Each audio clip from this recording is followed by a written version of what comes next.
I just wanted to share a little message for Elul, and as Elul comes and goes closer to Rosh Hashana, we have to understand that our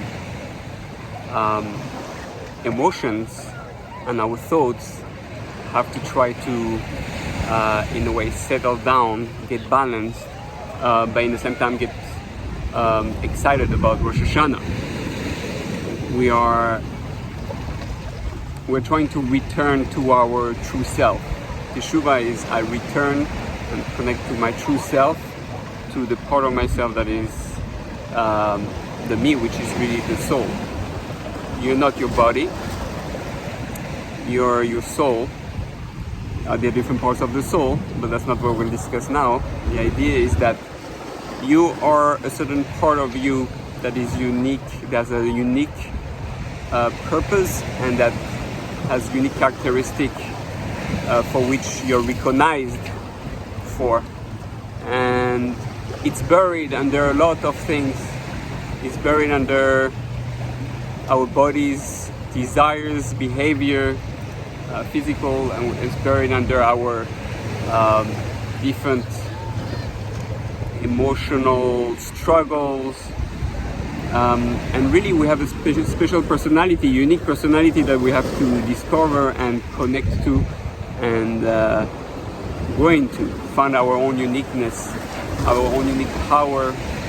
Each one of us is a kind of superhero ready to be revealed. So now, one of the way to connect to that, to the soul, to ourself, to return to the I, which is Ayeka, Echa, Ayeka, where are you? Is where are you within there? Is to connect to, you have to balance everything. You have to quiet the mind, quiet the body. So people meditate. And for that, the best way is to go into nature. One of the best way to meditate, to balance ourselves, and to remove the noise. So you go in a nature place. Nature, like a very good friend of mine said, nature helps. It's like therapy. It brings spirituality in the most unspiritual people. So you go into the sea, like here. We have birds, beautiful. You listen to the sound of the waves, sound of nature. You go to the mountain, or you go to the desert, different places, and each of those places has unique strength, unique power, and they correspond to the four elements: fire, water, air, and earth.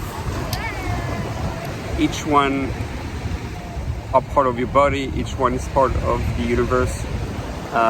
Everything is made of those four elements. So we have to, by connecting to those elements, the root elements, the foundations, we're able to quiet ourselves, just listen to the sound. Listen to the sound of the wave, listen to the sound of the wind, listen to or feel the rays of the sun, and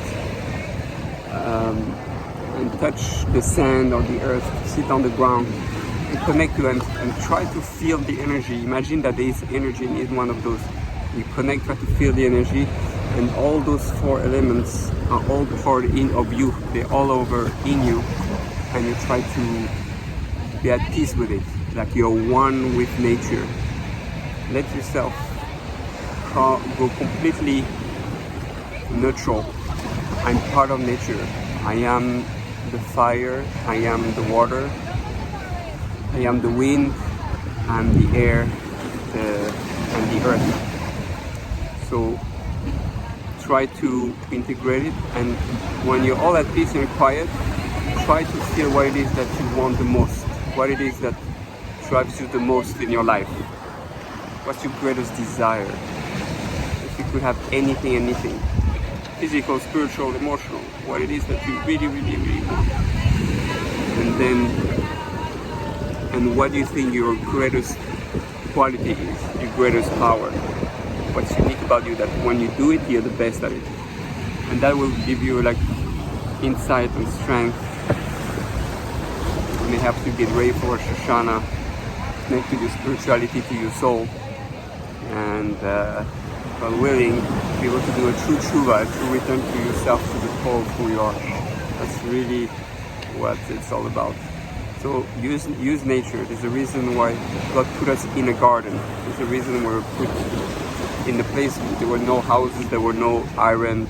Everything was pure nature. Living in nature helps you reconnect to the source. A lot of tribes, Indians, or spiritual people, shamans,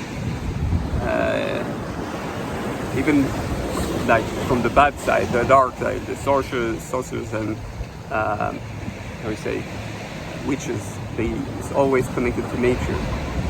So when we understand that, we understand there's a secret in nature. A lot of people who meditate, like the Arizal, they will always go alone in nature. Or Nachman of Breslov, they do go into nature.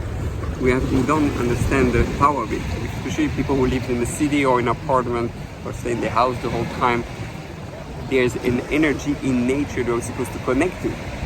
And it's important to understand that, because when we go to Israel, we have to understand that Israel itself, the earth, has its own power. That's the power of, it's connected in nature.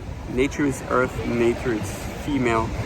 It contains eggs, so to speak, right?